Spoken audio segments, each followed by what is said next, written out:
Through the UN as the 77th General Assembly takes place, Gaston Browne, Prime Minister of Antigua and Barbuda, addresses the Assembly. Representatives of our world's nations gather at this 77th session of the UN General Assembly. Our peoples would have been right to expect great achievement of global peace and prosperous development. Unfortunately, it has not happened. 77 years ago, or 77 years have passed since the leaders of the world's big powers promised the international community that they would save succeeding generations from the scourge of war and promote social progress and better standards of life in larger freedom. The 5 victorious nations of the Second World War, they assigned to themselves permanent membership of the United Nations Security Council. They assumed the responsibility to implement the promises of the Charter, not only in their own interests, but also on behalf of the many nations which did not choose them and which had no option but to trust them. Mr. President, the state of today's world does not readily inspire such trust. Instead, it arouses an overwhelming sense of disappointment. It is a disappointment that small countries such as mine would be less than candid, less than honest, if we did not convey our sentiments to the permanent members of the Security Council.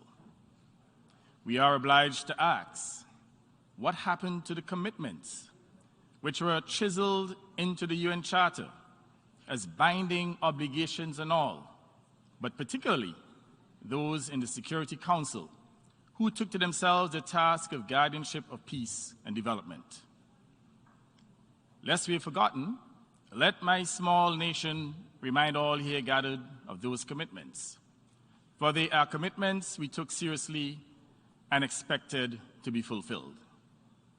Commitments to practice tolerance and live together in peace with one another as good neighbors, and to unite our strength to maintain international peace and security, and to ensure by the acceptance of principles and the institution of methods that armed force shall not be used, save in the common interests, and to employ international machinery for the promotion of economic and social advancement of all peoples.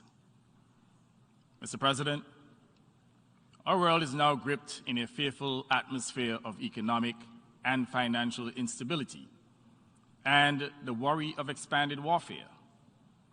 Every nation, without exception, is confronting escalating inflation, food shortages, high prices, and increasing debt.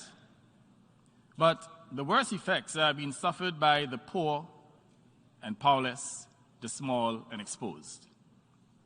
There should be no doubt in this Assembly that trust in the Security Council has been diminished by the actions taken within its membership. Many small and defenseless nations now feel gravely unprotected by the weakening of the international legal order, which was our first, last, and only defense against aggression. Even worse, our developmental prospects and our hard work to rise up from poverty are being retarded by the high prices and severe disruptions that began with the COVID-19 pandemic and that are being exacerbated by the war on Ukraine.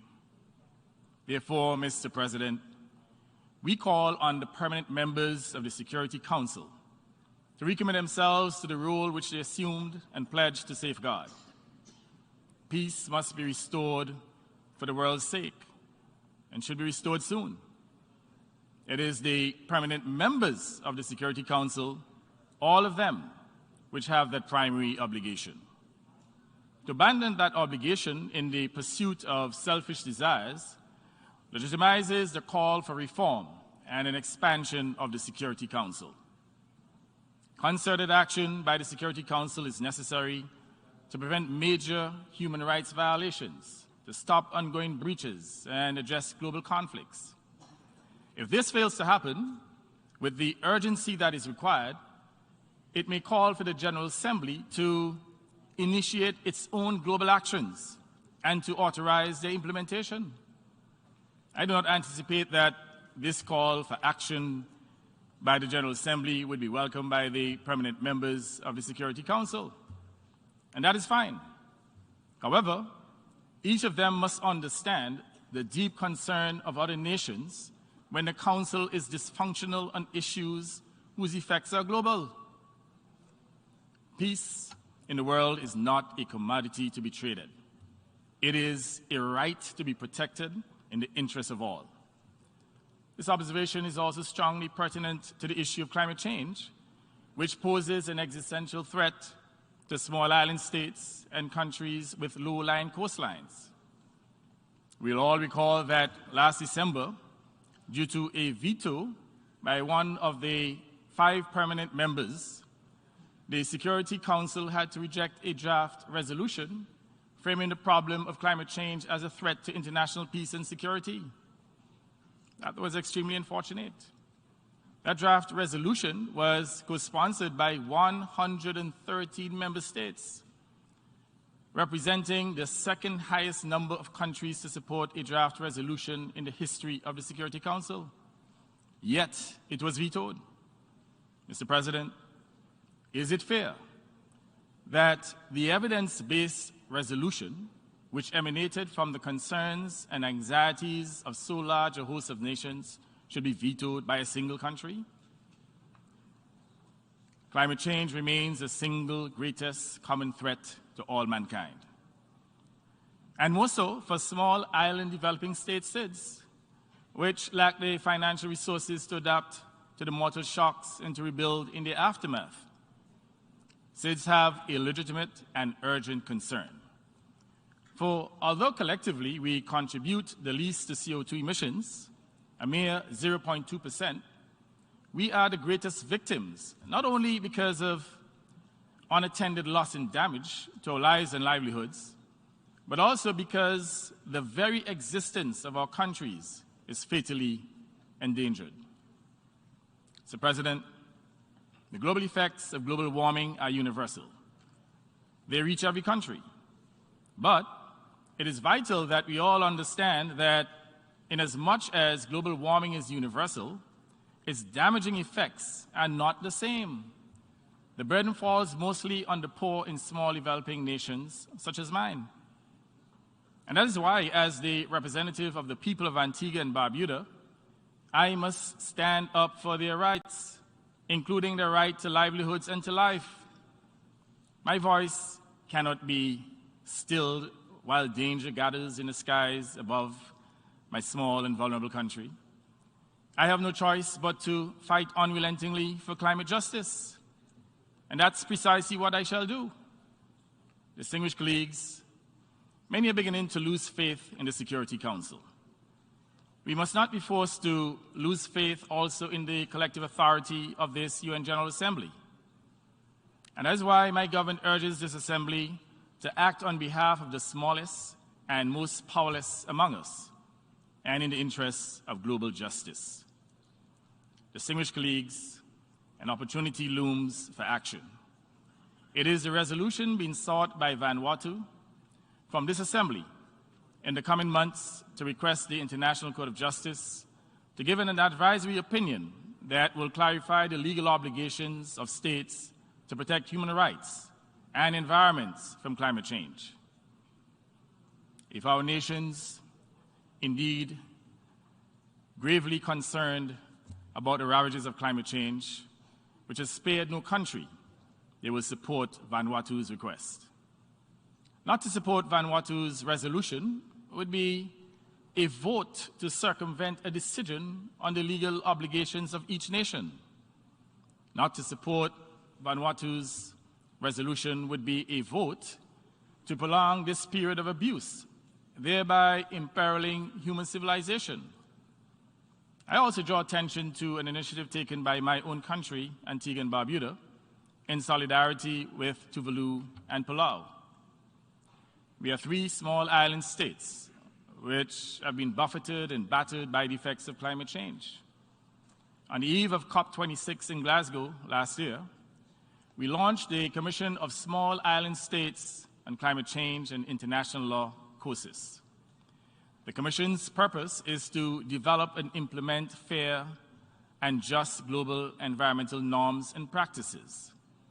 In this connection, it will seek an opinion from the International Tribunal of the Law of the Sea regarding the binding obligations of its member states to mitigate the effects of their greenhouse gas emissions or to pay for the loss and damage they cause.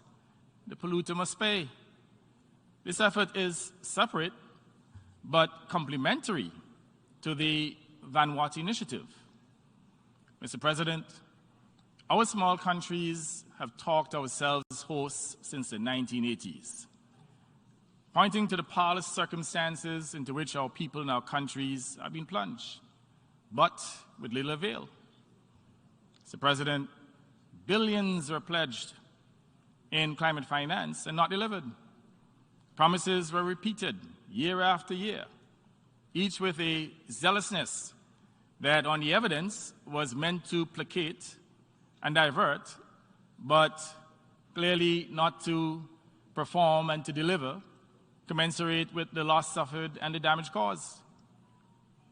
The stage now seems set for this year's COP27 to fail, despite the genuine efforts of some industrialized nations to address the grave concerns of the majority of the world's people to turn climate change into climate action.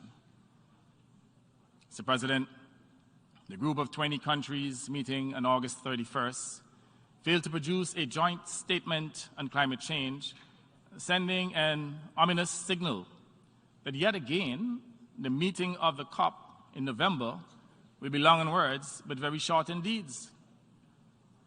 At the COP26 meeting in Glasgow last year, world leaders acknowledged that their pledges to reduce global greenhouse gas emissions have not met the previously agreed goal of pursuing efforts to limit warming to 1.5 degrees Celsius.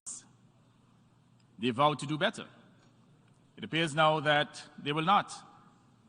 And this is despite the fact that, as Secretary General Guterres observed, we are in a climate emergency that is literally setting our planet on fire. In other words, they're burning down the planet. Therefore, the small states, individually and collectively, under the Antigua and Barbuda's chairmanship of AOSIS, will attend COP27 in Egypt and argue strenuously to establish a new loss and damage response fund. But we recognize that reliance on the conscience of others will not be enough and may not produce the results we and the world urgently need. We have been patient. We have urged, we have pleaded, we have begged. And yet, year after year, small island states bear the overwhelming burden of climate change's catastrophic effects, including persistent destruction, repeated costs of rebuilding, and huge debts to finance resilience. This injustice must end, and it must end now. We insist that those states most responsible for this dire situation respect their obligations to stop global warming and to provide compensation to its victims. We will engage fully and constructively at COP27. We'll also use all means necessary to pursue the objectives of the Commission of Small States. And we invite all countries whose people's lives and livelihoods are at grave risk to join us. Mr. President, while I have focused my statement so far on the damaging effects of climate change on SIDS, let it not be believed that the industrialized nations, the rich and the powerful, are immune. The projections of our common future are deeply distressing. In this year alone, temperatures rose above 40 degrees Celsius in Britain, Spain, France, and Portugal. China recorded the most severe heat wave anywhere on Earth. Floods hit Pakistan with nearly 800% more rainfall than normal, affecting tens of millions of people and leaving a third of the country underwater. These are the realities that we have to deal with. Winter temperatures in the southern hemisphere rose above 45 degrees Celsius in South America. while temperatures in some parts of Antarctica were almost 40 degrees Celsius higher than average. Last year, natural disasters in the United States inflicted an estimated $145 billion in damage and killed nearly 700 people. And this year was no better. So the question is, what else needs to happen in order to force urgent action? So, Mr. President, even if some of the governments of the industrialized nations remain reluctant to curb greenhouse gas emissions for the sake of the most vulnerable globally, they should be motivated by the perils for their own people. At the end of the day, we are all in this thing together. And while SIDS will suffer more swiftly and greater, no nation will escape.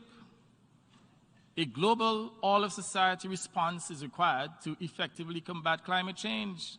There's no other option. There's no other viable option. I therefore plead with all governments to act on the evidence and do all in their power to curb greenhouse gas emissions to stop climate change.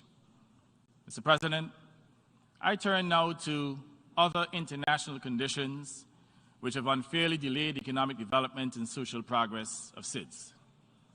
I'll start with the Cuban embargo imposed by the United States that is hampering the Cuban people in their collective efforts to achieve economic and social development. This unjust embargo is seriously undermining Cuba's efforts to eliminate poverty and improve the living standards of its people. The government of Antigua and Barbuda urges the United States to immediately lift the 60-year economic embargo against Cuba and allow the 11 million Cubans an opportunity to be prosperous and a fair chance at achieving the Sustainable Development Goals. Antigua and Barbuda looks forward to the normalization of relations between the United States and Venezuela in the interest of hemispheric peace and prosperity. Mr. President, the incongruous criterion applied by international financial and development institutions and the governments that control their policies to classify some SIDS, such as mine, in the same category as the United States, Japan, and Germany because of the skewed measurement of high per capita income is one such condition that is undermining our development. For decades, my small country has been denied access to concessional financing because of this single criterion. The criterion of high per capita income also fails to take account of the structural limitations to include limited natural resources and the reality that we are compelled to import a large percentage of our goods for consumption. For our people to survive and to pay for the high cost of even basic imports, their earning capacity must align with the costs they confront. In this connection, my government is thankful to the former president of this General Assembly, His Excellency Abdullah Shahid of the Maldives, for establishing the high-level panel of experts to, inter alia, provide recommendations on the potential development, finalization, and use of a multi-dimensional vulnerability index, an MVI, for small island developing states.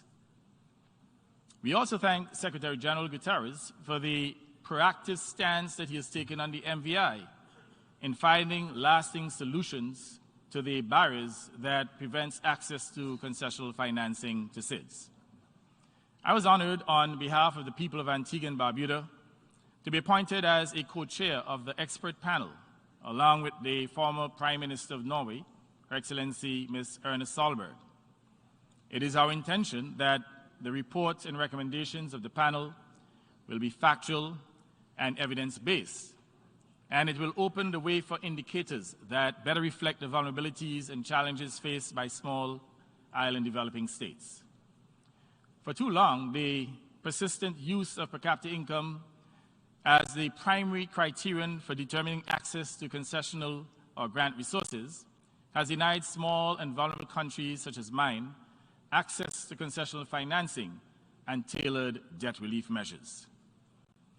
I call in this General Assembly and all its participants to seize the opportunity to correct a wrong that has persisted far too long, and that has punished middle and high-income SIDS that have performed well economically and politically despite the odds that are stacked against them.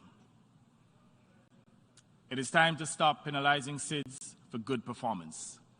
It is time to reward and incentivize them so that they can improve their accomplishments to achieve the SDGs and the ability to respond to endogenous and exogenous shocks. Mr. President, a consequence of the disasters spawned by climate change and the locked door to concessional financing for many SIDS is high unsustainable debt. Many of our countries have been forced to the commercial lending market to borrow in order to rebuild after disasters. We have also forced to do so after the economic devastation caused by the COVID-19 pandemic. The international financial institutions and the governments that control them are well aware that our debt burden is unsustainable, and yet the Paris Club will not reschedule debt or engage about ways to ease the burden.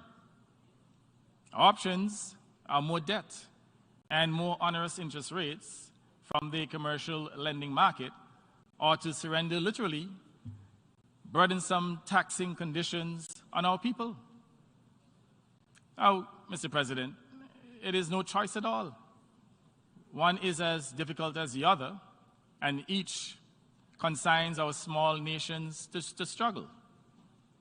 Many of us have done so, and we will continue to do so to survive and not to submit to demands to make the lives of our people harder.